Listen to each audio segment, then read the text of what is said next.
lunch, please grab a sandwich. It's got way too many, so you guys know what you want.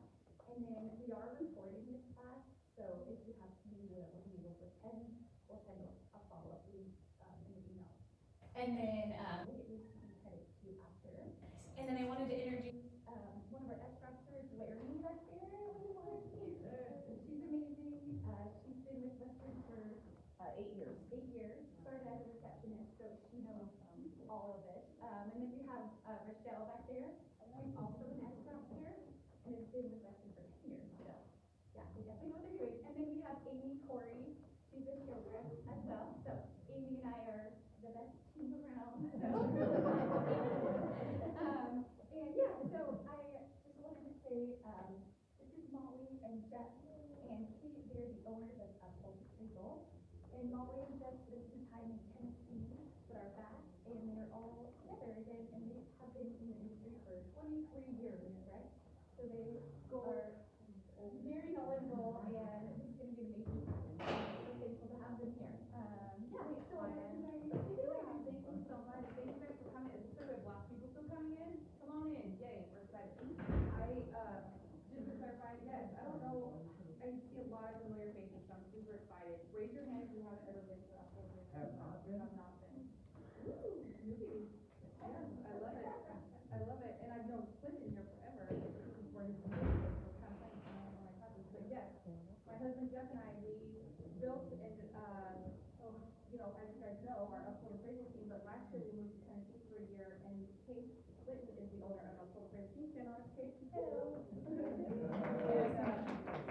But we are moving back, so I don't know if everybody knows that. I haven't really made it like Facebook, but I've been here for a while, and we're super excited. We're all still very much together. Jim, stand up, please. Jim Bimby, Jessica Lay, Anderson. I love Jessica Lay because her aunt, Jessica Lay, is not my name, are related, but her last name is actually Anderson. Does your last name still say Lay?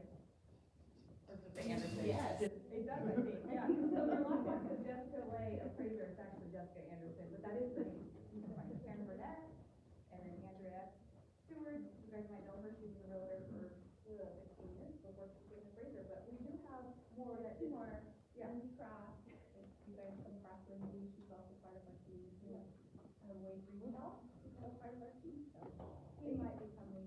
Yeah, they might be coming in a little bit late. Yeah. But we're not doing appraisals for you guys. That's why we can't really, yeah. So anyway, thank you guys for coming. Come on in, y'all. Lots of changes in the industry. I think Jeff reminded me, how many years has it been? The appraisal form is actually, I don't know if you guys have heard, but the appraisal form that we've used for a long time. 13 years. 13 years is changing. So Jeff's going to dive into that later in the class of what those changes mean for you guys. But basically, come November of 2026, appraisers will be doing appraisals on a completely different form. And it will be, I know, I saw the head shaking. It actually, I can say the one biggest thing that will be a change for you realtors is appraisers will be at the house longer than they'll be at that home typically. So it's not like a home inspection, like home inspectors there for hours. They won't be there for hours, maybe for a few days. But we will be there at the home longer than that turn and burn quick because we do a lot of the report at the house. So that's going to be changed. That's going to go over that later. Kate's going to help me because I don't have a little clicker. So she's going to click my next slide for me. I'm sorry, can I ask a quick question? If you were at the house before for an appraisal, and you were there for 30 minutes, with the new term, the appraisers will be at their house how long? 90 minutes, maybe Well, I think, an hour? that's a good question. She's wondering how long we'll be at it comparatively speaking. I mean, like Maya so basically said, I've been here 23 years. I think sometimes we go a little too fast and I'm only there 10 minutes, but no, we typically, you're right, are there about 30, 45 minutes. But I think with the new form, until we kind of iron things out, we might be there maybe an hour initially, maybe less, depending on the size of the home, depends on how many things. Jeff will dive into that later. It also depends on like what we're inspecting. Does it have an ADU and a barn and a shop and it's a huge house? Well, then that's obviously going to take longer. If it's a little 700 square foot house, that's going to be quicker. So it just kind of varies. So before we've already started, but everybody got a phone, so this is your one chance to take out your phone and look at the back of your phone, if you have a newer phone, Android or an iPhone. With a little round black dot on the back of them, that means that you have LiDAR technology, which is infrared. So I don't know if you guys have been using that yet with your houses, photographs and that stuff. No, it's okay if you don't. But basically, on the back, you'll have to, well, as far as for appraisers, we'll be using LiDAR. I'll go over that in a little bit also, but, instead of us being at a house 10, 15, 30 minutes, and then spending 7 hours back at the office, it's almost gonna be a little bit more reversed. We're gonna be there for about an hour, and then we'll be back at the office, maybe 4 hours. The form is a dynamic form. Again, when I get to that spot, I'll get to you. But it's a dynamic form. For those of you that have been in the industry for a long time, I think we're going above the basics, but currently, if you're doing an appraisal, there's the 1004, which is your standard one, right? There's a 1004C, which is a manufactured home only. There's a 1025, which is a multifamily. There is a 216 rent schedule, 1007 operating income, You guys realize like. a 1073 condo. There's a 2055 exterior only, and probably 10 more, that we don't really use a lot. But now, come November next year, there's gonna be one form only, and it's dynamic. So when we say it's a single family, it'll go to all those questions that are relevant versus, all the other forms. So, but we'll get to that in a little bit. Come on in, there's a couple of chairs up front here, I think. Okay. There's one right here too. Nobody's looking at you but everybody. We just went to Vegas, Jeff and I, Kate went to Vegas and went and did a, in-person class. I did not like it during COVID when everything went to video, personally. I like in-person learning because then you can ask questions, and so we very much felt with the form changing that it was important that we went to the in-person class to pass on the knowledge to the team and stuff, so. Anyhow, these are the things that I'd like to go over today. Some of it I'll go over quickly, some of it will take longer. I always allow for time in my classes for questions because you guys always have the best questions, and I feel like that kind of branches out onto what is pertinent to right now. Plan 2, so listing price expectations, that's always a fun one. What is considered a comp? I love that. What's a comp? You might be a different for appraisers. Pricing extra things, like shops, ADUs, and barns. Conversion, what can be counted into square footage, what is a conversion, what is, how do you value a conversion, a garage conversion? Finished areas versus non-finished, what can be included into square footage, and what is counted separate as square footage? And then, this is the form that Jeff's gonna talk about that's changing, and then, how are we collecting data moving forward, and bring on the questions. Sounds fun? Yes. Want to thank you all for being here, by the way. Yes, thank you guys for being here. The idea here is not only to give you the information, but it's also to help you all make more money. Yeah. That's really at the end of the day. Because nobody likes, I don't know, we're kind of sadists, I think, but nobody really likes to come in below contract price. Now, it doesn't make us feel good at night as appraisers that like, oh, the people agree for this high number, but we can't get there for different reasons, and then we come to this, and we're like, no! That really is the appraiser's worst nightmare. I have said this, and you guys, a lot of you seen me, you do these classes and say this, but we always have valued the importance of a relationship, even the title company, but basically the listing agent, the buying agent, the appraiser, the home inspector, buyers and sellers, everybody's gotta work together to get this house closed. It is a group process, and there's nothing worse than towards the end of your deal, the appraisal comes in not at contract.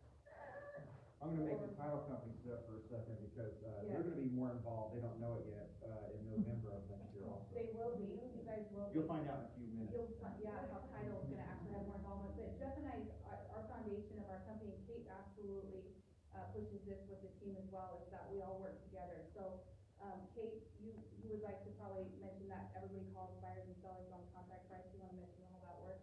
Yeah, it's part of our normal, we get an order, we call both parties so that we know that if there's a missing addendum that drastically changes the contract price or anything that you have to possibly call for to be done before closing, you need to make sure that both parties are ready for us to move forward.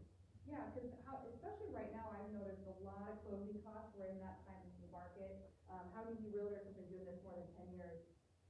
Yeah, 20 years. Yeah, so you guys know this, right? And so there's many times where we don't have closing costs, and how many of you guys think we're in a closing cost cycle world right now? Oh yeah, lots of closing costs. So that's what we wanna verify. That's why all the appraisers, like Kate said, on the team, verify when we get an order, if it's a contract, purchase, because we do refinance, forget that, but if it's a purchase deal, we contact both sides. So if you guys don't get, Uphold appraisals, you have no idea, no, I'm just kidding, why you wouldn't, I'm just kidding, there's other appraisers in town, always verify with your appraiser, their, price, your price, make sure they have the right price. Because even if it's changed like, oh shoot, it changed by $2,000 or whatever, you would hate for that appraisal to come in shy $2,000 if they didn't have the right purchase price. So just always verify, hey, you have the right, especially when there's addendums or closing costs. And also, if the buyers don't want it to be inspected until after the home inspection takes place, Right. that's a good time to tell the appraiser, like, hey, can you hold off? Because if we go out and inspect and then it falls through, the buyer doesn't always want to move forward with the inspection for the appraisal before they're ready. Yeah, some of you guys know this, some of you, it's just a reminder to verify the price. So yeah, how many times have you guys gone to a listing appointment though, and they say, you don't have to tell me what our house is worth, because Zillow told me. Zillow told me what my house is worth, and so Jeff and I love this slide, Zillow.com, be like, Yeah, I remember that one. yeah, and they'd be like that, and so we know Zillow is wrong, they do the whole like, short sale, manufactured home, mansion, basically put it all together, it's one big soup. The only time that this Zillow is-ish, right, is if it's a brand new subdivision. I remember years ago when Blue Jay Loop and Crestwell, that little subdivision there, they were all kind of like all exactly the same. You could look on Zillow and they were all selling kind of all at the same time. And so it was pretty accurate within 5,000 roughly. So there's sometimes it'll be accurate for a short period of time, but for the most part, especially just with zoning and where houses are located, it's not right. So yeah. Oh yeah, the pink elephant in the room. Is it still the next little part? Let me click it again. What is this? Oh yeah. Our little thingies at work. No, it's hard, I think that's pretty good. Oh. Yes.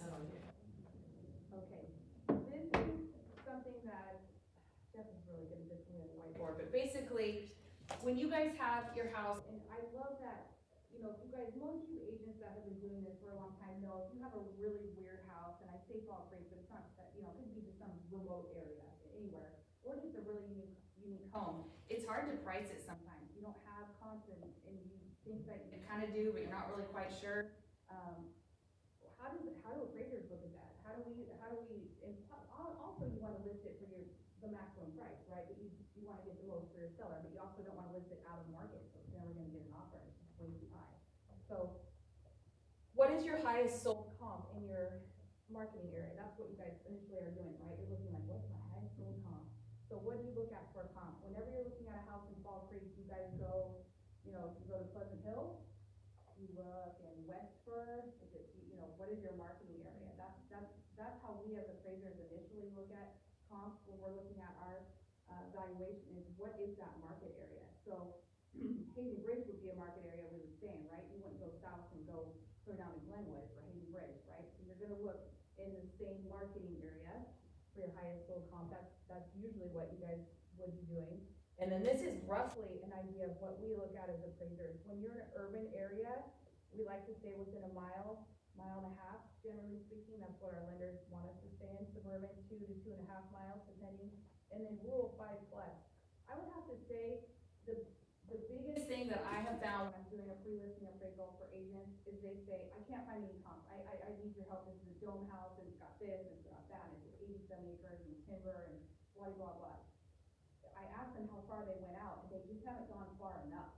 You can go a lot further than you realize when you have a unique home. So we as appraisers just have to explain, because if you think of it this way, Jeff likes to tell this, if you have a buyer for your house, your unique house out in the middle of nowhere with the dome home and all, if you have a buyer for that property, where are you taking them to?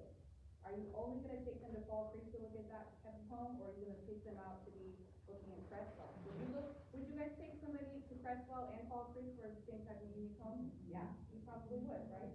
So we as appraisers, we can go out that far for competitive marketing, if that's what we kind of say in our appraisal, right? Competitive marketing area to that. And so when you're listing and you have a really unique home, you can look in competitive marketing areas, especially like, I don't know how many times I've done log homes, right, Andrea, upriver? How far would you go for that? Pretty far. Yeah, 15, 20 miles it's out like past COVID, you're gonna look really far. You have a good question? Yeah. What is your thoughts on, county, so Lane versus Lynn? So if something falls, I know when it's like in Lynn, I know. Is it right at Coleman Drive through Like like Harrisburg. Yes. Full comps from like Clover. Yes, so I just recently did a manufactured home in Harrisburg, and it was a lot harder than I thought it would be. Because sometimes I've done manufactured homes in Harrisburg where they were just super easy because we had sold in Harrisburg in the last 12 months. Well, this time that was not the case. So I had to go further north and further south. I actually think I pulled one in Monroe. So I mean, Cross counties and that. I hate to say just yes, always you can, it depends. It depends, and also it depends, cause Lynn County's a big county too. So are you at like northern Lynn County? Probably not, but if you're right there in that I mean, Harrisburg and Corvallis, they're the Clinton same or county. Daniel Vicky live, I mean, you're gonna look in both areas, right? So it's just, it depends on where it's at. It depends on where it's at. I would say you got everything. Yeah, I would say, exactly, that's why I kind of said this, so like urban, 1 to 1.5, but like if you're on High Street though, or if you're like on Hugo campus, I'm not gonna pull something past Chambers into West Eugene, because that's not even if it's a mile and a half away, that's not the same marketing area, like, campus is campus. The argument a couple of years ago was, if you were in Harrisburg, you couldn't go to Junction City because you were in Lynn and Lane, right? Different school districts. Well, talking to somebody that has, 2-star players on sports in high school right here, a couple of years ago, they changed to where you could get a transfer, right? If you were at 4J, you wanted to go to Benito or reverse, you could do that. So then the school district lines started getting blurred. So it's like, okay, well, how about taxes now? Maybe taxes are, and so we start to get that minutia. And is that what a buyer is looking for? If it's just a little 532, $300,000 house that's in Junction City versus Harrisburg, does that dictate? That might not. But a $3 million house on 80 acres, forget county line. Oh, yeah. And people ask, how far can I go out for, we talk to appraisers, how far can we go out? And I would tell you that if you, were selling Disneyland, an amusement park, Six Flags, how far out would you go to find another amusement park?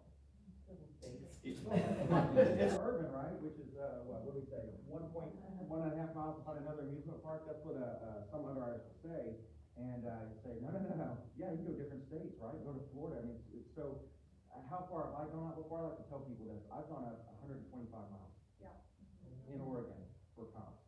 And they become sales, we could maybe talk about the difference between sales and comps for realtors and stuff like that, but there is, what happens is we have overlays that the underwriters will say, no, you can only do this. If you market that it's an urban area, if you're by U of O, and you're selling that $4 million house up on Hendricks Park, you can't go more than a mile and a half away because it's marked urban. You're like, well, hang on, I don't have these sales that I have, but I can go to Corvallis, where I have another university, it might make sense, right? So we have to talk about those type of things, and so don't let that stop you. But this is where realtors will get into trouble. Well, this neighbor's house that sold last week is just like mine, but it doesn't support the value I want. So I'm not gonna look at this one, but I'm gonna go 8 miles over here and use this one. Nobody's ever done that before. And then when the appraiser comes and says, well, we have to use this one, you're like, no. And you're like, well, we have to. And so. Yeah, so it's exactly right. It's a balancing act of like, looking at what makes the most sense. So again, a complex property, when Jeff said he went out for 120, what was that, like an $8 million house? He's done some crazy things over the years. So it depends on the property. But something that's a 5.2 or an in town, typical square box house, remember the road, things you don't. Love to get your great answer, but Jim, did you have something you wanted to add? I was just gonna mention using, Corvallis for, college comps. Cause he was, what Jeff was just talking about. Yeah. U of O versus. Oh, yeah, versus, West, like university, it depends, so. Yeah. How is the highest scale? We can do that. It has to pass the smell test, right? Yes. Like, why am I doing this? For Yes. what reason other than I want to support a value of something? Yes. Right? There's common sense, and we get reviewed, and realtors like to throw out, do you still do this? Do you guys, if a value comes in low, not by Uphold appraisal team, of course, but, and say, well, why didn't they use this comp, and ask for reconsideration of value? You guys have done that before, right? And I Sometimes it works. Sometimes it works. How many have you done a reconsideration of value with the lender and it did help, or it changed? Yeah. So this is the thing that appraisers look at. I have looked at, challenge my value before, and give me, and I, by the way, am all about it. Did I miss something? I'm human. I will change it, no problem, let me know. The biggest thing is you have to give me something that's better than what I had in my report. That's the thing. So you can't say, okay, appraiser, you didn't come into value in all your comps are in the subdivision, but there's one that's 2 miles away and it's really good and it supports value. Yeah, but they can't, it's not better, it can be further, you know what I mean? But if it's something that they missed, So, which happens, well, you know, then yes, put it into the lender, they can review it and they can change their value, so it's not, you know, the end of the world. I'm gonna get to questions in just 3 more minutes, let me finish this slide and I'll get you both questions here. How is the highest sale different than your home? So that's basically, if you're looking at your maximum list price, look at the nicest or whatever in your subdivision that is, and how is that different from yours? Is it just bigger? Okay, well, then you guys can do what you guys are really good at, price per square foot, and you can change it. And so you can adjust that way. Now, if the house is like way nicer and it's gutted and it's like superior construction, oh, it's got a 4-car garage, not 2, and it's got a shop, it's got an ADU, it's like, I don't know if that's even quite really competitive to yours. Now we're talking like $200,000, you know, then you start, that's not really similar to yours, but that's generally the best way to start. And then, how is it superior? I just kind of said that. Is it construction, site size, age, and when did it sell? That's the other thing. How many times have you guys gone to a listing appointment and they say, my neighbor's house, it's just like my, it just sold, and you look at it, it was sold like 2 years ago. Like, when did it sell? I know time flies, but, so that would be a comp, so. Yeah, you had a quick question? Well, it wasn't so much a question as a comment. You were talking about going to 125 files. It's important, I suppose, for people who are not that familiar to know that that's only one of the comps you're putting in that Oh, report. yes, I absolutely. would guess that on that report, you probably had several, 7, 8. Yeah, comps, probably a maybe lot. more. I did. Has Yeah, anybody so not you have seen to an start appraisal going report? way out there. You have to provide a lot more data. Yeah, exactly. You also lose credibility for sure on their, there has to be a reason why I'm doing it too. Yeah. And there was, and there, yes. That's kind of what we were saying, but maybe it's a little bit more than that, but have you guys, and it's okay, by the way, you're not like in trouble, has anybody not seen an appraisal report though? I know they're like really thick and boring. Anybody not seen one? You guys have all seen it? Their returns to the Excel spreadsheet page that says what it is, right? What's the value? That's what it is, yeah. So all the other stuff is like blah, blah, blah. So, yeah, what did they call it? So we have to put in resold, and then most lenders want us to put in an active and a pending sale. That's similar. Sometimes we can only provide one because there's just not a lot of active, you know, or there's not, but they would prefer resold. They would prefer them also all to be in the last 6 months with at least one in the previous 3 months. That's what they prefer. Sometimes you just can't, you know, you're in Oak Ridge, you don't have, 3 sales in the last 3 months, they're all the same, you know, so you gotta, it just kind of depends, but, what we view as comp, location, time of sale, that's kind of what I just said. So yes, they want recent sales. Why? Does our market conditions change? Frequently they change? Yeah, so they change sometimes within 12 months, a lot. It also, I will have to say, Florence is one of those markets where, and Andrea will say this too, because she goes over there, we all go over there, but it depends on what time of the year the sales are in Florence, because people do, especially like in, Green Trees and Florentine and, you know, those manufactured home subdivisions over in Florence, sales, sadly, there's sometimes a lot around the holidays. People will pass away and there's just a lot more houses that sell that time of year, or they increase in the summer. but kind of like January, February, March, April, May, there's actually usually not that many comps, like, there's not a lot, so sometimes they're seasonal, it's Similar to the university cycle. yes, university. obviously when are people, tenants moving out or whatnot, and then when they, you know, so it depends, that. So the question is, how far back can you go? Well, 12 months is how far back we can go. So like I just said, like Oak Ridge, or, I keep saying Oak Ridge, but Fall Creek, or Dexter, or just remote areas, most of the time, some of my comps maybe are all like, are old. Sometimes they're 9 months or 12 months old. Again, What about the forest situation where it's only months? Yeah, so lenders typically only want you to go back 12 months. That's really just kind of a hard rule. I mean, as far as, you could, yeah. I found about 4 years, to give you an idea. Not in Florence. Not important. Time adjustments you can make, but you lose credibility. Guys, I want you to understand, we can do anything we want as an appraiser Sit down, you do anything you wanna do on your last day, it doesn't mean the underwriter will go for it, they'll say, no, it doesn't work. So, or, we'll put in 3 houses right beside each other, this happened to everybody, we're like, this is the best thing ever, 0 adjustments, here it is. And another underwriter will say, I want a purple house, go out as far as you want, and I said, what? And so we just started going out to just appease the underwriter, I have a joke, Oh, no. since you all, Everybody some of you have been, Actually, you've there's heard some this newbies joke. in here though, so There's Deb, only a get it couple out that of your have, system, right? yeah, get it out. What is the difference between an underwriter and a terrorist? You can negotiate with a terrorist. Underwriters, no way. It's kind of true, and we, like, so Jeff and I are proud of this, and Kate's proud of this, we're part, the whole team is proud of this, we've worked hard together, we do, rising tide brings up all boats, that's just absolutely the way we roll, and our team works really hard together in that our clients and us, we all have really, really good relationships, and so the underwriters who know us personally, we've done classes with some of the underwriters, some of you have been to maybe some local lender classes that the underwriters come to, that we've worked with for years, so they know what our reports look like, and they trust what we're looking at, and so when they ask us for something, it's reasonable, you know, we get it, we understand. And then one of the things that we all do too is like, let's say Jessica, who's eating sandwich and down the clock, is not coming in at contract, let's say, right, and she's close 2,000 or 3,000, you know, Andrew had a tricky one the other day, I forget what it was, maybe it was one, I can't remember, yeah, it was one. Oh, the listing agent was wrong by 300 square feet, I remember that one. That was fun. 300 square feet. I had it listed at 1,100 or 1,700 square feet, but anyway, yeah, that's fine, yeah. Yeah, that was fun. So Andrea busted butt on it, but what happens is when we get to the end of that, and we're not gonna maybe come into contract, which again, is our worst nightmare, we review each other's work, holla back, we all look at it. Kate will have me look at hers, I have Kate look at mine, Jeff looks at Karen looks at Jim. We look at each other because we get another set of eyes on it, and we'll go look for comps and say, hey, did you look at this one? But we all come together, we kind of swarm around each other, honestly, because we do not want to come in below contract. It is not good, so we try really hard not to. And also, we usually call the listing agent.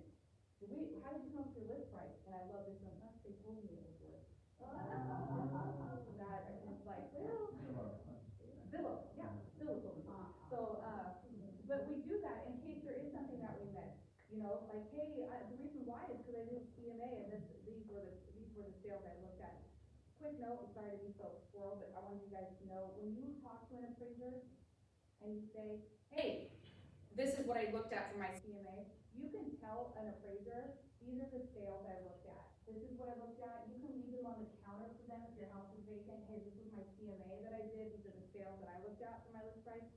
The one thing you don't wanna do is tell an appraiser that these are my comps. These are your comps. Just take the word comp. It sounds sounds, so silly, but an appraiser doesn't want to, we can't say that we were given influence by anybody. And so we are the ones that get to define what a comp is. Does that make sense? Everything else is a sale. Everything else is sales. These are the sales that I looked at, I know, ridiculous, but I'm not like, I'm just saying, like, there's all kinds of, you know, there's a lot of appraisers, and you don't wanna say, hey, these are your comps. You wanna say, hey, this is what I looked at for my CMA. These are the sales that I looked at when I came up with my list price. And you can leave them on counter if you want. You don't have to, but if there's like a quirky listing and you're concerned about it, you can do that. No CMA stands for comparative market, so that's what we do. I know. yeah. But that's you guys defining sales. Yeah, these aren't your comps, these aren't the comps that you, yeah, exactly. Yeah, just, it's kind of your you know, how you approach it. For those, Trying to throw you a little tap. for those of you that do a lot of listings, I was at a property yesterday in Fall Creek, 3 houses, I know about it. Anyway, the agent did a great job, talked about what was done in 2024, 2025, 2023. I said, this is awesome, thank you. Just one question, about how much did this cost? Did the homeowner spend on these types of improvements? Because paint versus a new roof or a new structure, 2 different things. We're trying to compare things. So, I asked, the agent texted the homeowner who wasn't there, $40,000 was some improvement. So, you know, versus, I found a house and they're like, oh yeah, we've done updating, oh great, what have you done, I'm ready. well, we changed the smoke detectors, and we changed these two lights, I said, okay, and that was it. I like the door handle one. Yeah, and that was it, I'm like, okay, excellent. I kid you not, a week later, another house, same thing, oh, we've done some update, okay, great, here I go, ready. And they must have rattled off so much stuff, and it was close to $400,000. Yeah. And both homeowners thought they had renovated their house, so it's like, well, so if you're listening it, it's good to know. And sometimes, we come up with a little contract and we're calling, and you say, hey, is there anything else that we're missing? Oh, by the way, after the home inspection that we had you wait on, we're gonna do a new roof. There's an addendum for $10,000 or whatever per roof. Tell the appraiser. Oh, great, glad I know that. I can now make the house worth more money because you're doing this big thing. So it's always good to, More knowledge, the better as far as improvements goes. We're gonna get to the, repair part though, maybe not more knowledge, the better for the appraiser, but Yeah. if they've done a lot of improvements and you have some sort of a dollar figure, don't feel bad about telling the appraiser, hey, they put 30 grand into it, or they put 300 grand into it, or whatever, that's great. Cause we do tell the underwriter approximately whatever X amount was spent, we put that in the appraisal, and they love that, underwriters love that, so. One more thing, Real quick, and we get to you, bracketing, or what we do as comp, it's 16 line items, you guys. in the appraisal, I'm not gonna go over every single line item. These are major ones though, that appraisers have to really look at. These are just, location and time of sale, that's a big one. The square footage, plus or minus 200 square feet, not on a 700 square foot house. Okay, I'm talking about something, a typical size home. If I have a 1,500 square foot house or 1,200 square foot house, I'm looking for comps that are anywhere from 1,000 to 1,400, generally. I'm going 200 on either side of that, generally. 700 square foot house, I'm looking at 6 to 8, I mean, I want something that, you know, cause there's a bigger difference. Difference when you get smaller. 2,400 square Per house, I might look from 2,000 to 3,000, you know, it can get bigger. So that's just, construction, you're not gonna compare, a Hayden home to a DC home, construction home, a huge cost. this is, we all know that. Condition, Like Jeff just talked about, did they put $3,000 of updates in the past 50 years, or did they put 300,000, like the condition? and the age, 100-year-old, Home on campus, I would have to say, if I'm appraising a 1925 house on Potter Street, and then I look at comps that were built in 1900, 1935, am I gonna adjust for age? Heck no, they're all super old, you wouldn't even know, nobody would know the difference. A 2025 built house versus a 2000 built house, well, yeah, now we're gonna adjust for age, that's a big difference. So it depends on the age of the home, so, and then site size, that's a big one too. You know, a little 4,000, 5,000 square foot lot versus a half acre, we all know, that's a big difference, so. You had a question though on this. Okay, really quick, Yeah. can you guys see RMLS? Do you have an RMLS? Oh, we read every single thing on MLS, RMLS, and the private comment. You can see documents. Oh, yeah, we pull all of it. So if you list when improvements were done, Yes. and the cost, We love you that. can see that. oh, We yeah. put them in the report. you know. Okay, good. So that's a good way to communicate that Yes. to you if it's not Yes. on the calendar. Yes, we have the private so that brings me to like, yes, no, that's a really good question. We do every single thing on the MLS, every single We thing. cannot unsee. That's the thing. Funny class, You you know can't what we're talking about. unsee things, is what Jeff said, so like you say, previous mold, you know, smells better now, but did have mold, you know, those types of things, or, it had a leak. Yeah, foundation, wall. Foundation, oh yeah, it's like, especially for anything with the A on it, FHA, USDA, VA, all that kind of stuff, that's just. Could be commercial. Could be, yeah, potential, but, oh, I know you guys are trying to sell things, but come on, yeah. Potential this, it's like, oh no, John, what I say? Well, when we went back, when we talked before, we talked about square footage. Yes. And that now we can't give value to, your daylight basement that doesn't have the daylight. Like, I have a daylight basement and half of this is my laundry room, which is a big room, storage room, hobby room, no windows. Isn't that now not allowed? No, that's incorrect. So where my Let me calendar says clarify. I have 27 Let me clarify. Yeah, go with something. We'll get to Angie standards for measuring 7-foot ceiling height, right? More than half the room, so let's pretend that your attic, the older houses in Springfield where they're like 6 foot, or your basements are not 6 foot, let's pretend they're all 7 foot. ANSI standards are this, you have to, your heated living area is your GLA, and, GLA is the same thing as square footage, by the way. We just call it gross living area, square footage. yeah, let's say that's $125 a square foot, just for, we can have that basement with your laundry room, and let's say it's just as nice as your main level, we could say it's worth $125 a square foot. but we cannot include it into the GLA or square footage of the house, it goes in a different area. Same thing with an attic.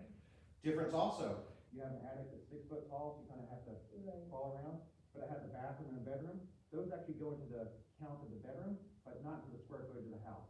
It is swirling. We could spend a lot of time here trying to, but, I will tell you this, one of, Well, we all do it, Yeah, but you it's know, like, like your house with Andrea is known for doing a lot of. Andrea creative- is, who has used, Randy, you've used Andrea. Andrea is, her mom was an architect, so she used to build houses, yeah, we can all measure houses. Andrea is like the Einstein of measuring houses. Very, very good. So if you have a complicated house, you need it measured, you're not quite sure the square footage is correct, she gives you a sketch. sketch and a drawing, and, the fee depends on the size of the house. Anywhere to 150 to 200 feet less, it just kind of depends on, am I right? Yeah, and she'll give you a sketch drawing of it, you can put it in your listing if you want, but she'll verify that it's correct. base your CMA off of that. And I will tell you, our lid is almost always too small. It's always, it's usually smaller than it actually is. So yeah, that people love, what'd you say, Andrea? Yeah. Our lid, yeah, sometimes it's exactly right, but, so like the house in Florence that she appraised last week or the week before, the agent kind of made It's kinda like, come on, cause you can tell a house is 700 square foot, it's like, that feels different, but the county had included the patio in the back. So yeah, it was not 1,100 square feet, so that changed the value of the house by a lot, because they listed it as listed by square foot. so in the appraisal, You have the GLA, which has the value, and then you're adding the basement, improvement, and maybe the attic improvement, but the whole thing gets value, Yes, regardless so- of, the GLA Right. square footage. So what Jeff was saying, which is, I know some of you guys, thank you for being patient, you've heard me talk about this in my classes before, but people that have a daylight sunshine walk walkout, mother-in-law, beautiful, whatever you wanna call it, basement, it looks the exact same as the upstairs in your guys' design. All 3 walls are sunshine, windows, right? And the only thing that's below grade is probably the wall that is below the garage, right? So it feels like the rest of the house. And when your listing says all of the square footage is square feet of the house. Well, that's completely not the way that the paper says it. unfortunately. So the square footage of the house Is the area that's above grade. Fannie Mae says 1 inch below grade is basement, 1 inch.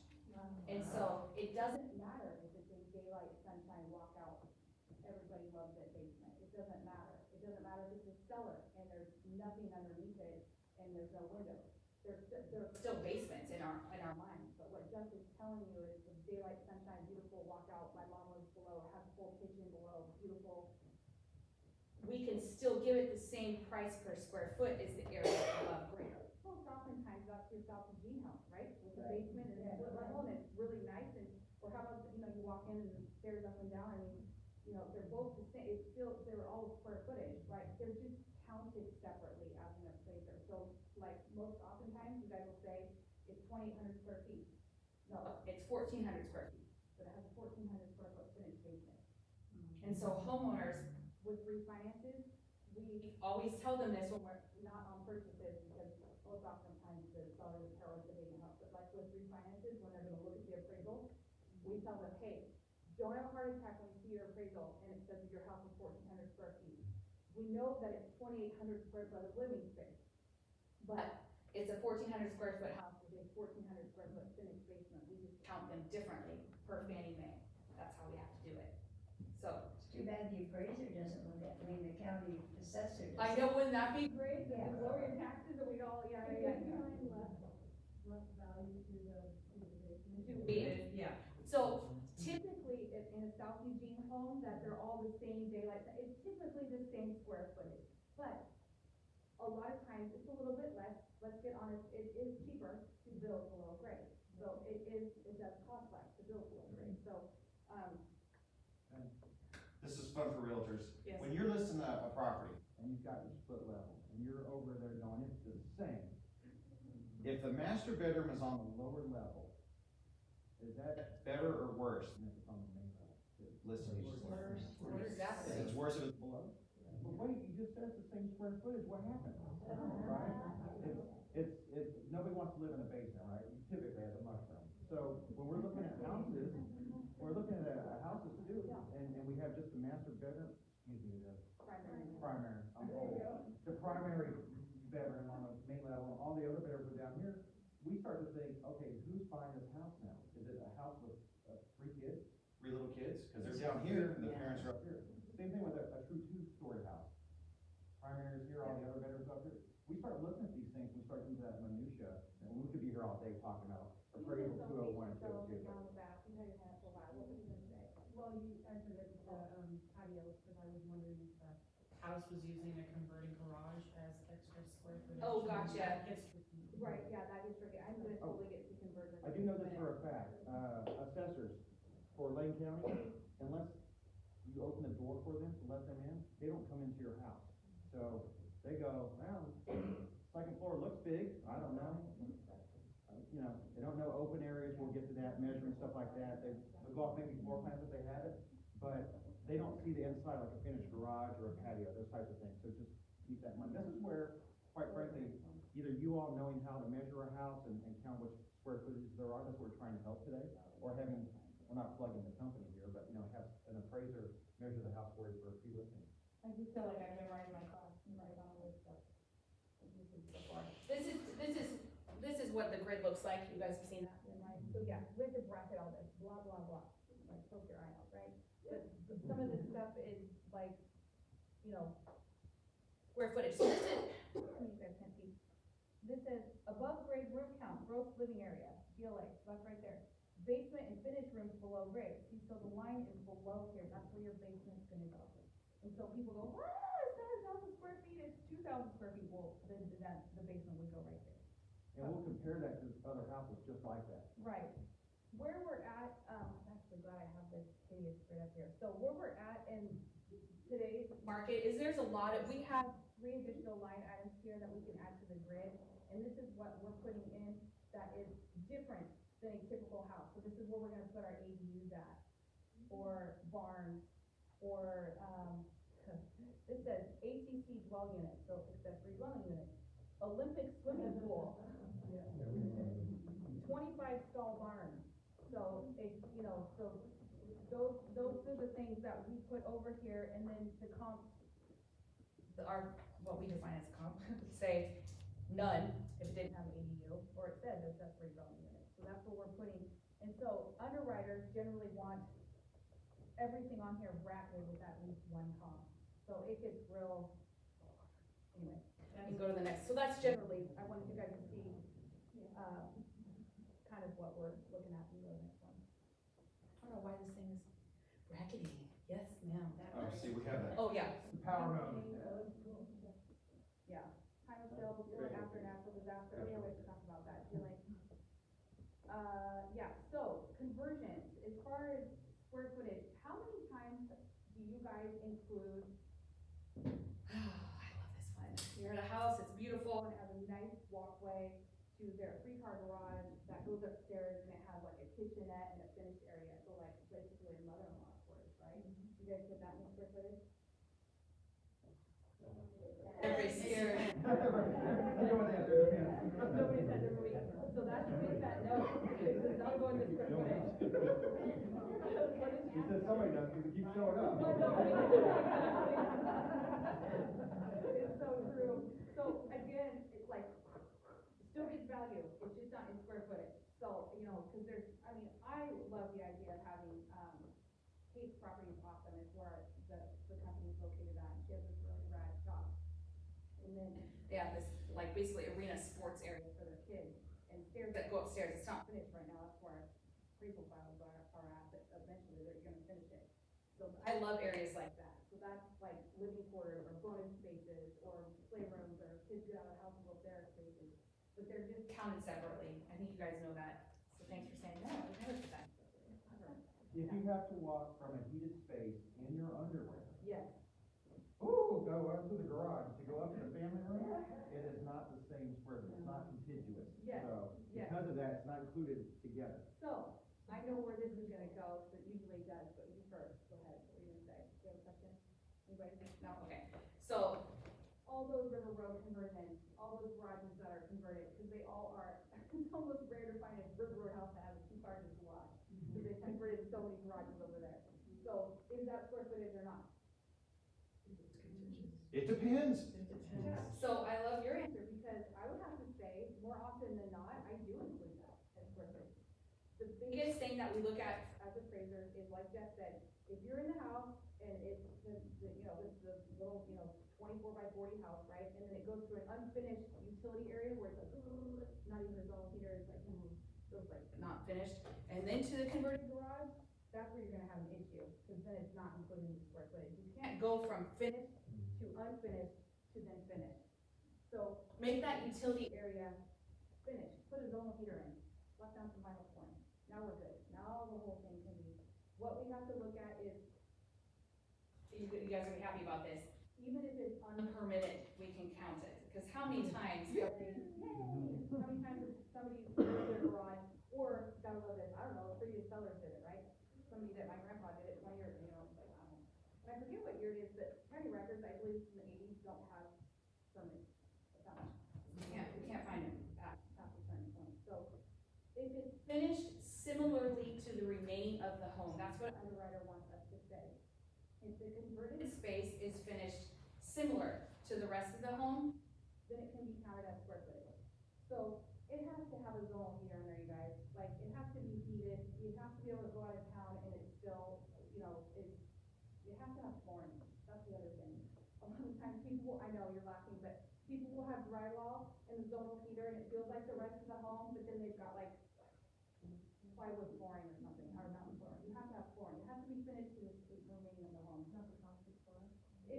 Unless the whole house, yes, the whole house is concrete, I've seen some of those, but if you, by the way, rule of thumb too, and we'll have Kate, Jeff, and I cell phone, and any of these people too, that, anybody on our team, if you guys just aren't sure, text the appraiser, take a picture, and send it, can I count this, tell, what do you think about this, but, yeah. So is there a deduction because it doesn't have a garage? well, that's the thing. So, what do you guys think? So River Road houses, is there, would it be, how about this? A converted garage, so now you've gone from 1,400 square feet to 1,650, let's say, or 1,500 square feet, versus The 1,400 square foot house, house that has a 2-car garage, which one's worth more? Well, for me, I'm like, oh, the garage, but for a family, and River Road next to exclusive, they want another bedroom, another bathroom for their teenager, so it depends, that's what we do the research and find, All converted houses. Yep. exactly, so it just kind of depends on where it's at. So just, circle back real fast to the heated area, you guys wanna look like champions and get the listing? Yes. If you have, unheated Space to get to a finished area, and you wanna finish that, we gotta heat it, right? so can we use a plug-in? No. Okay, I love it so far. So what is the things that we can do? A ductless, which is expensive. Do that. We could do a wall heater, a cadet heater, but that takes like 110, a lot of, you have to have an electrician do that.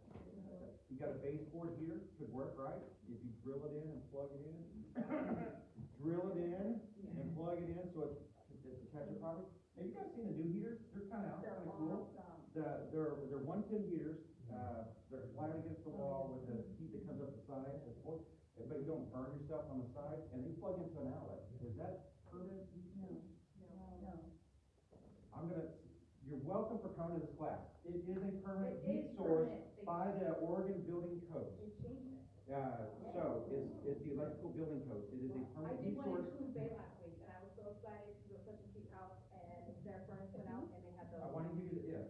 It has to be the one that is specifically manufactured to plug into an outlet. You can't strip the cord out to plug in and add to it. Like a permanent, like the baseboard heaters, or they don't have a plug, it's supposed to be hardwired in. So if you buy it off the Amazon, I think they're like $115. Super cost effective. I love this option, because I grew up in a house that had radiant heat. It was horrid. So like ceiling heat, and it took hours to get the house hot, and by the time it was hot, it was electrical the same, and ceiling with risers, but anyhow, these are great. You guys know what those are, those plug-in things? Look them up, yeah, they are great. Thank you guys for coming. $150, plug them in, do the thing. Amazon, real simple. Yeah. Meets building code standards. Yep, and And those are permanent heat you sources. can now increase your GLA of your homeowner's listings. Yeah. Just, you just look on Amazon for, Wall heaters, I can text it, I'll have my number down, be in text, and I'll send you. Yeah, it is, it's. Right, Sure, exactly. but you're plugging it into an outlet, it's just a wire, just plugged like a toaster. Up to like pretty darn close, Yeah, and it's not gonna burn, it just has the heat coming Yeah. out of it, so it's Yeah. not like that. Yeah. Yeah. We touched the nerves, you've got a question. I just couldn't remember what the, like, space around a, wood stove, like how much, you know, 'cause a lot of times you have like a big area that's heated by the wood stove. Is it all of, like, anything that isn't a door that's closed? Like, you say it's like in the living room, but it's open to the kitchen and the dining room area, is that all? Okay, so to clarify, are you asking if this is a permanent heat source? No, I'm Okay, so- asking if that is enough heat for Source. all of that space. And that's what the heat is for. Okay, I'm being recorded. Being recorded, yeah. I think it's 56 degrees, I 50 feel like degrees. it's like a 45. Let's go with mid 50 degrees. The house has to be able to get heated to mid 50 degrees. With permanent heat, which would With still. nobody home. With nobody home, so like, if they Nobody there to basically, turn it they on. wanna know if somebody left, they traveled, you know, your pipe's gonna blow, you know, it's not warm enough, that type of thing. That's why they want the home staying at a certain temperature, it would click on without having to be there. And so that's why, also, why a wood stove is not considered a permanent heat source. what about a gas stove? No, they're not. Oh, yes, because it's not, yes, Thermostat. yes, a thermostat control stove, yes, because that, again, is something that clicks on when you're not home, it'll click back on. But so I had radiant heat growing up, and so I made fire exciting, and we had a wood stove, you know, that was our, No, but really the permanent heat source was radiant heat, instead of wood stove. What's that? Yeah, Keep real. keep her going. We don't know where that sign looks cool. Yeah, that's cool, that was a map, that was a comp map. Shops, so how much are shops and how much are ADUs worth, and how much are areas of garage worth? What do you guys value your ADUs at? Just throw out a number. I know, yeah. Oh, it's better than cost, that's a good one. No, really, when you guys have like a nice, a house with a nice ADU, I think some of these in this class I'm doing, they're little, yeah, what did you value your ADU at? I didn't take into account what they cost to build it, because Okay. it was within the last couple of years. Yeah, but I think so. And not dollars to dollars. Yeah, not so for roughly, But what if is someone were to take the house, or take the comp for the house, obviously, it's gonna be, if someone's gonna come in, add an ADU or convert a space, actually a shop. Yes. It's like $100,000. Okay, so that's really high, so, yeah. So this shop, well, I'm gonna talk about that though, that shop versus, or this shop. Yeah, that house, are they the same? So, and we've gone to those shops where people are like, yes, and they are proud of that shop, and I am scared of that shop.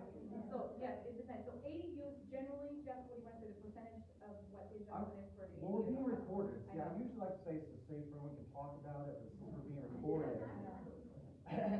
Where's the part? Basically, if you're listing a house and you're thinking, okay, it's $800,000 property, and it's got a super nice shop, a super nice ADU, a super nice whatever, 10%. About we'll cap out an individual amenities. Olympic size swimming pool, 80 grand. $200,000 barn, 80 grand. Generally, ADUs for me, just a guideline, you guys, safe space, Safe space. 20 to 40,000-ish. Now, I have seen ADUs, and I know you guys all have too, where the ADU is nicer than the house. It's like, oh my gosh, what am I gonna add for this? You know, they spent 200 something, I don't even know. Yeah, I've seen ADUs even nicer than that, like you can give them a lot of value, but what you want to be careful of is it's too much, and it's more, More than what the house is, it's Yeah. really the value of the house. then the lender has a real hard time with that. Go ahead. Did I hear that right, like a $200,000, $300,000 shop is only worth $80,000? So again, I'm giving you what's called a rule of thumb. If your property's at $800,000 property, you won't wanna give more than about 10% of whatever your list price is gonna be to any one single amenity. So yes, what I am saying is, if you spent 200 grand to build that shop, and you're gonna go list it, you might not wanna give it $200,000 in the value, because the appraiser's gonna have a hard time finding another house with a shop just like that. So you gotta remember, as an appraiser, and what we're doing the lending on for escrow and everything else is single-family home, if it's a single-family home.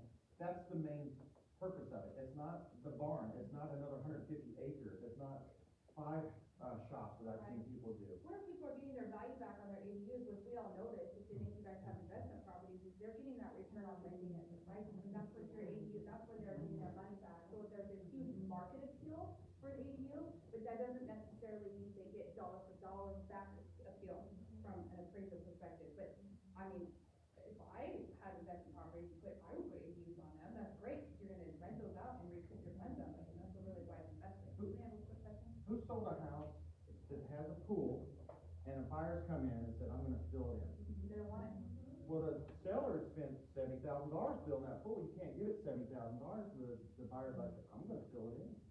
That's what, that's what I'm talking about shops, things like that. You don't want A rental property on 20 acres, I've done properties out there, beautiful home, and they don't have a shop, that is a problem, who doesn't have a shop? 20 acres, everybody has a shop, or something, you know, so it depends on where you're at. A really nice shop on a property that's in town, that's humongous, and has this, that, and the other, and you can put animals in it, it's like, well, who is gonna do that? It's not like, it doesn't, it depends on where you're at.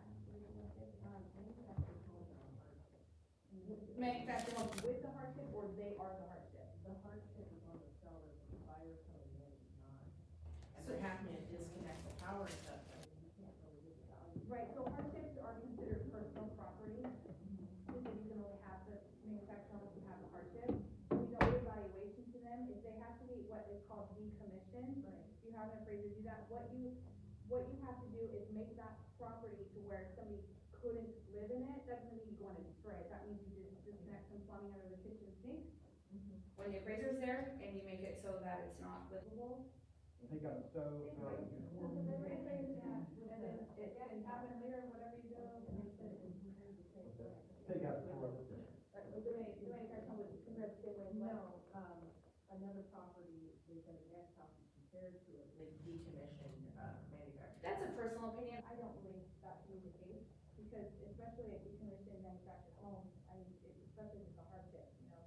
I personally would rather have a legal ADU than a hardship in.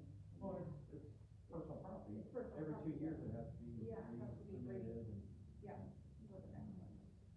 Yeah, so some of this gets into the, does somebody have a question, or is that just sandwich time? Oh, yeah, go ahead. Well, it's, again, more of a comment, do you not work with or instruct with match pair analysis when you're figuring out the values for all these accessory items? Oh, absolutely. And so like an ADU, the value of that is definitely higher in the university area than it is in Dexter or Lowell. It just is. I mean, the rents of, you know, I mean, it depends on where you're at. It depends on what the market's telling you, absolutely. But generally speaking, if it's a really super nice ADU, that's what we're cautioning you against with your listing or for your sellers, that sometimes you can't say, yes, you spent $350,000 on your ADU, their appraiser's gonna come in here and say it's worth $350,000. Probably not, but that's where I'm just saying. But the market appeals a lot though. Nobody, you know, look at you. Price per square foot. Oh, Jeff, this is for when it gets. The Costco effect? Yeah, you guys heard of the hospital effect, you know, so you guys go off the price per square foot, right? I mean, that's what you do with realtors. There's this Concept here. what are you talking about? This is good. Oh, yeah, so everybody says, 3 biggest things, right, location, location, location. Go to the next one. Or price per square foot. So you got a 1,000 square foot house, you price it at $528 a square foot, that's a $528,000 house, right? So when you price it, it's what's called the Costco effect. A smaller house is gonna be higher price per square foot than a larger house. That's why Costco's are built bigger, because if I build it on this little, this is 36 square feet right here. If I build my house on the 36 square feet, I have to put in sewer, electrical, everything, foundation, everything on this property to build that house, right? Now, if same thing, and I've got this entire room and I'm building a house, I still have to put electrical and everything on it, but I can build a bigger house, so it costs less overall to build price per square so it's a fallacy to just take price per square foot and say, well, that one right here sold, it's 1,500 square foot, it sold for X. So mine's 2,000, so I'm just gonna multiply that price per square foot up, and that's what my house is worth. What you'll find is, it doesn't go like this, it kinda goes more like this. And I would ask you, these are the fun things that we like to say, if you're looking at a 600, I've seen a couple 400 square foot houses that have sold here in Eugene, right? It's a 2-car garage. So if you're doing if you've got a 400 square foot house, and you're gonna go price that, and, I mean, what's the minimum house sale price today? 200,000, 300,000? I mean, that's like $1,200 a square foot. And then you go over here, and you have a 4,000 square foot house, and you do the same thing, it's not a $4 million house, right? We all know that to a degree. But I will ask you this, when you're, put yourself in the mind of a buyer that's walking through a house. So if you hold, I'm 6 foot, if you hold your fingers out like this and do a circle, that's 36 square feet. If you're in a 3,000 square foot house, can you tell the difference in 36 square foot? No. I mean, literally, you're like, oh, this is 2,974 feet, and this is 3,000, I can tell exactly. Probably not, right? But you could tell 100 square foot between a 400 and a 500 square foot house. You'd be like, oh my God, that's another bedroom. But on a bigger one, we start to get into the principle of diminishing returns. I talk to homeowners and I'm like, wow, look at your house, it's nice, you've got 8 bathrooms. And you see her get pissed. That's 8 toilets they have to clean. I don't want 8 bathrooms. And my husband bought this for this and this and this. So at some point you talk to people and say, I don't want more bathrooms. I don't want more. And so just, I'm trying to look at those things. We look at those things too, same with bedrooms, what Jeff's saying, so like, I know there's a lot of North Dillon properties that have 6 bedrooms and 7 bedrooms, versus the house has 4 or 5 bedrooms. Honestly, I'm not probably gonna adjust, I'm not gonna make an adjustment from a 4 or 5 bedroom house to 6, 7, 8 bedroom house. Because most homes that have a 4 or 5 bedroom house, they have a bonus room, or they have something else that can be used as an additional bedroom, there's just not a marketable difference. There's a huge marketable difference from a 1 to 2 bedroom house, something, or even possibly 2 to 3, yeah, that's a big difference. 3 to 4, sometimes, yeah, but anything past 4, you guys, as appraisers, very, very rarely will I adjust past 4 bedrooms, I mean, very rarely, I don't even know if I have, maybe one. Get your question, just like, look at these 2 cars, they're both 3,500 pounds. I looked it up. One's a Ferrari, the other's a Toyota Camry. If you were to price that, hey, I'm gonna price my car based on poundage of the weight of the car, that's sometimes what pricing a house per square foot is. It's like, well, that doesn't really make sense, because the Ferrari is 218,000, if you were to do it the same way, it just doesn't make sense. We're just trying to help you as far as the listing goes. Or if you've got buyers, and you go, man, this is a really small house for a lot of money, I'm not sure. Yeah, but let's go look at the bigger house, but, Yes, I saw a hand go up. she did. Oh, yes. Do you, the law of diminishing returns, do you, also do that on acreage? Like, Yep. you know, it's like 5 acres. That's such a good question. As you go Some forward. people don't want, I would have this, that's such a good question, I love that question, because me personally, I've owned acreage before. For me personally, that sweet spot's 5 acres. I love 5 acres, I do not want 12. Some people want, but I would say some people, obviously you have buyers out there that want 50. Now, if they want 50 acres, 60 or 70, maybe, that's great too. And I'm not gonna go, well, price per acre, 10,000 per acre over 50, no. When you get, there's principles of diminishing returns, exactly. But 1 acre or half acre, a half acre in town versus 2 acres in town, okay, now we're talking. That's a big adjustment, that's a humongous adjustment. So, same concept, yes, and I think you asked him to go ahead. So when you have acreage that now is, different when it comes to the big game rules, Yes. and you have a lot of people that have had acreage, like 28 acres for 100 years in their family, and they think the value is, $25 million on this acreage you can't do anything with. Do you guys have boxes and stuff to basically put value on now that that $1.5 million acre that they thought, acreage is now $500,000? We have to look at like for like, and typically, and I would have to say, because Kate and Jeff have this one really special client, I kind of don't know if I want to use them. But what do you, they like to do a lot of acreage, how do you guys look at that, like for like with zoning? It's become very difficult now with F1, F2s, EFUs, and overlays, how the counties are interpreting, everybody's like, yeah, I know. Isn't that what you Interpret look at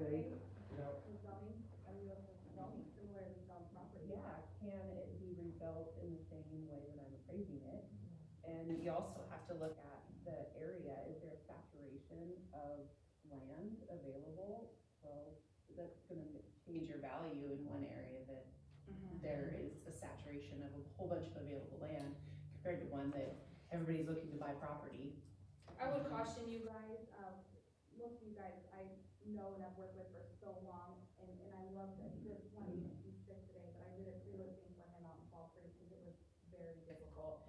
And, these sellers had 3 different agents, all 3 agents were calling me to ask me to give values, I didn't wanna help them, because the seller was shopping agents, and the agents were all calling me to help, and I finally told one of the agents, I said, you need to have them hire me to do a private appraisal.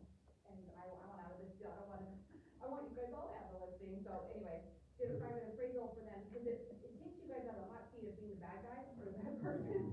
Because, let me tell you, the listing prices that this person had from the agent, 2 of them were very similar, one of them was like way higher. And so, I ended up coming in closer to where the 2 agents had thought it was, and, I believe it's pending now. The agent wasn't gonna come today, he's not feeling well, but he's super excited because he got that listing and it's pending for what I think it's for. And so, if you guys have really good working properties, and you just don't know where to go with it, oh my gosh, you're fired. Honey, Yeah, 20 minutes, so Yeah, yeah. we're gonna pick up the pace a little bit. This is what we're not supposed to know, right? oh yeah, don't tell your appraisal, no, obviously, There's a balance act, you guys. what to tell it, let the home inspector do their job, let the lender do their job, let the appraiser do their job. Don't tell the appraiser what the home inspector needs to know. I don't really wanna know the home inspector stuff, because I'm not the home inspector. Well, if we know it, we can't unhear it. Oh, the home inspector found all that roof as well. I've had agents say, you want the home inspection? No, I do not want the home inspection, because then I have to say that I know the home inspection, and I have to disclose all that stuff. So, it's not a matter of lying, I'm just saying putting the information where it needs to go, in the right lane. Let the home inspector do their job, let the appraiser do their job. We all work together, it's all a really good system, but once you give all that information to the appraiser, then it falls into this whole umbrella of the lending side, and the lender and the underwriter. And it just becomes this whole, would you guys say in title, you know that too, right? When you're waiting on something, it's like to close, but it's not gonna close because we're waiting on this, it didn't have a closing date, but now the appraiser has home inspection, and then, oh my gosh, and guess what, your closing date's now 30 more days out. Am I right? When it gets all weird like that, that's always fun. Everybody's really happy when that happens. So, This is a $50,000 swimming pool coming up after this one. yeah, we love this one. $50,000 swimming pool. That's bad. This is a Springfield roller thing too. We're gonna get to the UAD, I wanna, Yeah. Here we go, woo! Yes, Newport. This is gonna affect you guys. It's Yeah. gonna affect us, and we care about it. So, you'd asked some questions about how long we're gonna be there. I showed you guys about LiDAR technology, which is, we're gonna use their phones, and we're gonna be measuring, and what's gonna happen is, you're gonna see appraisers come out with their phones and an iPad, and good appraisers anyway. And you're gonna be, basically, you're gonna have a cloud link where you're doing LiDAR technology, it's gonna go into it's gonna sketch the house while you're there, while we're standing there. This is something that we have had a complication that Fannie Mae has had, previous years. So we have a 3-bedroom, 2-bathroom house. one of the bathrooms, 1970 house. One of the bathrooms is a 1970 bathroom. So beautiful with that nice pink toilet and, Long carpet, carpet. the pink, and it matches the pink, bathtub and everything. So you've got that one, but then you've got, on the, primary bedroom, you've got a full gut job that's got all the beautiful stuff that you see in today's technology where you can. Walk-in shower, blue light, blah, blah, blah, beautiful bathroom. Right, you got that. Well, on the form, it just says bathroom condition. Right now, we're supposed to say, what kind of condition are the bathrooms in? Well, I like that, that's good. One's hideous and one's amazing, so like, it gets really, really weird for us. So this is all changing with the new form, which Yeah, is, so each time we're gonna take a picture, this is that bathroom, this is the update for that. This is where it's gonna be important for you as agents to tell us what has been done. We have to go back 15 years. We don't have to, we're supposed to. Goes back 15 years when we ask homeowners or anybody, any improvements that have been done to the home in 15 years. So, I don't remember what I did 3 years ago, I think 15, but, you know, you start talking to people, the homeowners are like, oh, I did a roof, oh yeah, I did siding, and I'm like, well, how about that furnace, how about that water heater, how about your ductless, and they start, oh, you know? So like, so those are the things to kind of ask, but as we go through this, some of the things that's gonna happen, and now this is the form is going through a lot of, changes still, it's very pliable, but we have to tell people, we have to tell Fannie Mae where the threshold of the front door is compared to grade of the yard. I don't know why this is important. I don't know, they want us to measure, so we'll be at the front door with our laser to measure from front door to threshold to the ground. I'm not really sure what that is. We also have to start measuring, ceiling height as well. Yeah, we get to bring our laser here, right, and we get to start doing one of these little videos, right? You're like, okay, we got that ceiling height over here. And so, Okay, now over here we have this ceiling height, because it's over this yeah, color because we have height. ceilings that are vaulted, that is a question in Vegas at our appraisal class. So we're for the ceiling measure, we're gonna go to the highest point probably, say that's the slope ceiling, that's what we're gonna do and say that's okay. But Some of the things that are, This is gonna be, does anybody time right now if the house has broadband or not, access, hardwired, like Comcast. Starlink versus, Spectrum, anybody? do you guys, Anybody have that listing? Well, guess what? Fannie Mae wants us to know if it's available at that house. Yes. Every house. Start reporting whether or not. If you already have it, it's obvious, right? to Well, who? I'm not there. on your computer typing, I mean, did you list that in RMLS or anything? We have to list this now, or we'll have to do that. So you might have appraisers asking you that. We have to now also list about electrical easements. Utilities, and easements, and that's where you guys are coming into play. That's where. We now have to know where all the easements are on the property. And some of those, listing kits are like 1 or 2 pages, but I know your real ones are like 25 pages that have links. Those are the ones we're gonna be looking for from you guys. And that's probably gonna come up before the appraisal, and I think you guys are used to doing it maybe after, I don't really know where it falls in your process. But we're gonna have to have it up front. With easement, appraisers are gonna have that information now, so. So it's gonna be, I mean, this is a spaghetti of stuff that's coming. And this is what happened back about 13 years ago. They wanted appraisers to go up into the attic and crawl all the rafters, to put on the suit and crawl all of the crawl space. And we said, no. We said, we'll do a head and shoulders inspection, we'll do this and take a picture, but I'm not crawling, I'm gonna fall through the rafters, right? So this is where now this 13 years later, they're gonna ask for all this stuff. I'm like, what does this have to do with anything Well, for an Curtis and appraisal? John, you guys remember when there were drive-by appraisals? I mean, remember back in the day, we said, oh, the house is there, yeah, it's good, but never mind if it's burned back down on the inside, looks like it's, Yes. you know, like, so things have changed a lot over the years. This will be a big change for appraisers, this form will be big for November of next year. Does that gonna be the same thing for Yes. Let me tell you about the form real fast. This is what's gonna happen. So we're gonna walk into a house and we're gonna be like, okay, purchase or refinance, doesn't matter. Okay, is this a single family house? Yes. And then everything goes away that has anything to do with multifamilies and stuff. Does this have this? Does it have an ADU? And it it's like those little grids where who's in charge and it kinda goes like this. You know, and you kinda take a little path. That's what this is gonna be. So there will no longer be there'll be one form and that's it. So on some of these forms, if you've ever looked at them on the first page of an appraisal, well, you guys are agents, but if it was a refinance, there's a section that talks about the contract section. Well, we don't need to talk about contract, it's refinance. If it's a purchase. It kind of follows along. Yeah, it follows right along, and so, what would happen is too, we were talking about these appraisals are about 40 pages, you all have seen appraisals, some are 40 pages, I've seen 60-page appraisals, and I'm like, why is all this stuff in here? Well, anyway, what'll happen is, the underwriter will say, well, I have a question about this comparable number 2, why did you make this adjustment? And then the appraiser will say, well, see addendum. Well, the addendum on that appraisal is page 62, on ours it's page 26, so everybody's Chasing everywhere. Again, imagine millions of transactions per year. Fannie Mae's trying to make it all more simplistic, all more uniform, everything more readily available. they're gonna make us ask, To provide more stuff though. Yeah. Broadband, Yeah, it's gonna be utilities and things like that. So we're gonna be asking you guys that too. Yeah. Isn't that exciting? What we And how much is the I bill? feel like that. Same form. So is this an exterior, you click that, it just goes down the same form, it has less information, so. Yeah, she had a quick question. The golden question, you're doing more, are appraisals gonna go up? Fees? I hope so. I hope so. Honestly, it's more work. The instructor. That's up the gate. Hard.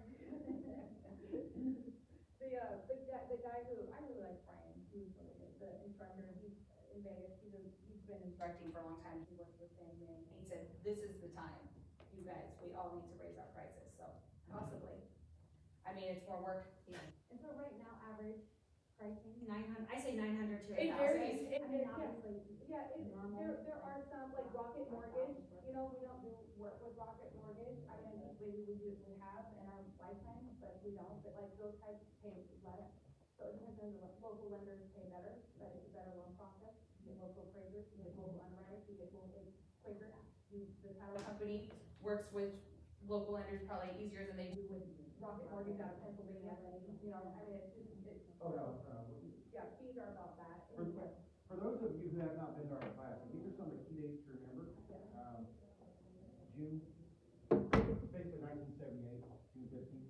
That is, anybody, Prior to that. oh, sorry. Yes. But prior to 1978, why is that important? That was lead-based paint, changed over. Any home built 77 or older. Has lead-based paint. Now, you're like, no, it doesn't. And unfortunately, that's not how the government sees it. So we have to talk about that, or say we don't see any chips or turning paint. June 15th, 1976, I think we're moving past that one. Yeah. But what was that one important for? Anybody know? You guys are so well, that's right, that was what manufactured homes, the building code. So anything prior to that, you could have built it on your land. I built my own home and there was a Wild West. After that, they got HUD tags, so. Keep on going to the next one. Well, what kind of market are we in, guys? Jeff is this one too. Are we in a distressed market, meaning, or we have tons of inventory because of auctions? So many houses, so many, no. We have shortage? We have shortage. So is it a buyer's market or? Seller's market. Well, Are we balanced? I agree with you. I actually agree with you. I think we're really close to balance right now. I think that there are areas where there's a shortage, a little bit, but not scarcity shortage of like, oh my gosh, I'll pay way above list price because I just got it and there's nothing else, yeah. buyers, so I was like, You want to sell? how about you guys answered that one really quick, I like that, but it's always gonna be, it depends, right? Because, how about the $2 million houses, what type of market is that right now? Yeah, whew, those $1 million plus. Are they popping off right now? Yeah. I would say the shortage not in the affordability. Different markets. Homes for sale, it's the affordability. Yeah. So, yeah, so we're talking about the price point, right? Yeah, so that's what I'm saying, so like those $1 million, $2 million, $3 million, I mean, even years ago, they used to go pretty quick. I mean, that's what the great thing is, we don't bring them all the time. 100% yes, there's sub-markets, so it's not just one market, there's probably 30 sub-markets in Lane County. So when you say, well, it depends on which one, right? You just talked about affordability, interest rates, they go Up up. or down recently? Why when the Fed cut the rate, did the interest rate? You're very smart, that is correct. They will go down eventually, right? We hope. If Powell will shut up. So we talk about time adjustments and what type of market and affordability. Man, if those rates will drop down a half a point, I'm talking about mortgage rates, not the Fed rate. If that will drop down, that $700,000 house, more people can buy that. So we kind of keep an eye on those things too. Even as appraisers, they talked about time of sale when those things were important. It was interesting, last year, I was looking at some comps for an appraisal, and we do retro appraisals. So I've gone back 5, 10, I've gone back 15 years for somebody that had to have an estate. So you have to rewind your mind back 15 years ago, right? I had to rewind my mind back to June of last year, and I was talking to Molly about this, and I'm like, I gotta look at these things, and she's like, yeah, but how about this? I said, do you remember where we were at in June of last year? How much things had changed? Biden was president before the thing, I can't think of the word I'm June using. 6th? The debate. before the debate, right? He was there, he's tracking this way, and then after that, end of June, then it was Kamala and Trump, and I'm just talking about from this last 15 months. So when we talk about time of sale, it can be when the rate cut happens, it can be when, That's why time of sale is so important. It's like, you know, it's just things change quite often. So, yeah. bracketing, coming in at contract price, I will tell you guys this is all a really common question. When you guys are in contract for 100,000, 200,000, doesn't matter. Appraisers, our goal is to defend, or, you know, Confidently defend the loan. and say that this is market value. So people often say, well, why is the appraisal coming in right at contract price? That's because we're telling the underwriter that this is a open market sale that is not distressed, and that it's both buyer and sellers are knowledgeable people, and they're not in a divorce or a state situation. It's a fair market value price.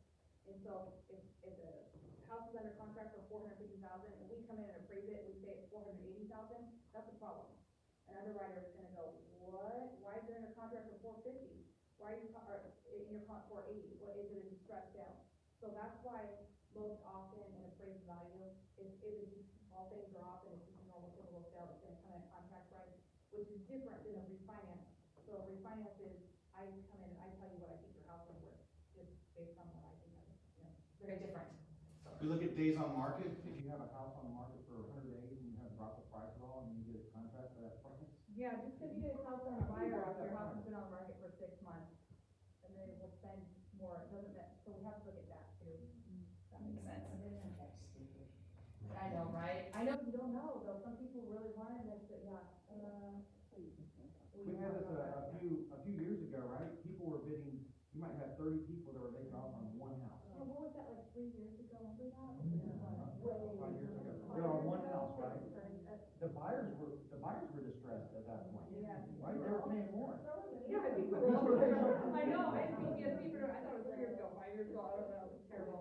And that was awful, because we had to prove value, but the thing of it was, is it did make sense, because that's what, there was nothing that, I mean, that's what buyers were willing to pay for it, and so. Well, they were if it was being financed. Cash buyers wouldn't pay that. That was interesting, and that's what market value is a cash equivalency price. So if you list your house for 600 grand, and you add 30,000 in closing costs, and you say, hey, now it's worth 630, that's our contract price, would a cash buyer pay 630 for that? It gets really quirky for us, so No, I don't maybe. particularly It depends, love, it depends. I don't particularly love the self-concession market we're in, if it's really high, which I did do one the other day, and I did come in at contract, everything was fine, but the concessions were like 30 grand, that's high, that's a lot. And I still was able to prove value, because of other things. I think they priced it too low initially, and it was on the market for like 8 days. So I think that the initial list price was too low, so I was able to explain that.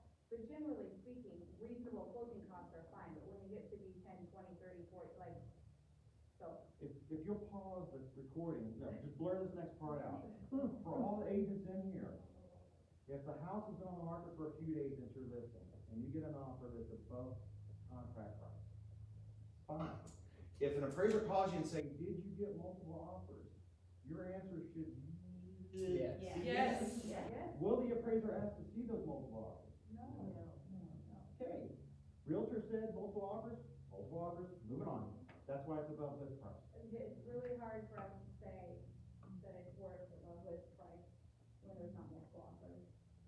Go ahead. Sorry, this is really like nuts and bolts. It's like, the closing No, that's costs, yes, is that buyer's agent commission? Like, I mean, because I know that, That doesn't count the closing costs. Okay, we For don't appraisers. see that though. Oh, yeah. Yeah. We see what you mean. I'm just saying, but under there, we separate them because you have different thresholds of what you can. That became a question last year when we argued the whole thing, and Fannie Mae said that doesn't count towards closing costs Yeah, for we don't have to appraisers. put to that list. in. okay, But but you can look at that. We look at it all, but we don't have to put in that part, so go ahead. So what if your house is on the market for 100 days, and then you lower the price, so you're at 500,000, it's not selling, seller, you gotta go down to 475. So you go 475, and then, oh my gosh, now we have 3 offers. And it's Right, and now we're at 490. 485, 490, and then how do you guys look at that? Cause you're like, wait, no one wanted this. Such a at good 500. question. Such a good question. 99% of the time, I can come in at that 480, 490, because that's what you needed to do. You needed to Lower your price. and even though, and so I can explain the whole thing. So I can say, although the subject was listed for 100 days, once it was lowered, it appears that was market price in which it did go up from there. So I can we write a whole thing as an underwriter. So if it's within reason, yes, it's gonna still be able to be proven. Yeah, good agents will say to us, yeah, we lowered it because we wanted to get a bidding war. We dropped it down lower than what we thought anyway. We wanted to get people Or if bidding it's just a 475 and then you get 2 offers and they're like 480 and 490 and you go paying at 490, it's still approvable, that's fine, it's less than 500. You're not gonna get it approvable because it's depending on 550 or. And you can tell the appraiser that after it was listed for a certain amount of days, the sellers became a little bit more motivated, so they dropped the sale price 25,000 rather than 5 grand. And, you know, that's another reason that we can say, well, they dropped Yeah, that it would be pointless, more. but yes, I know what you're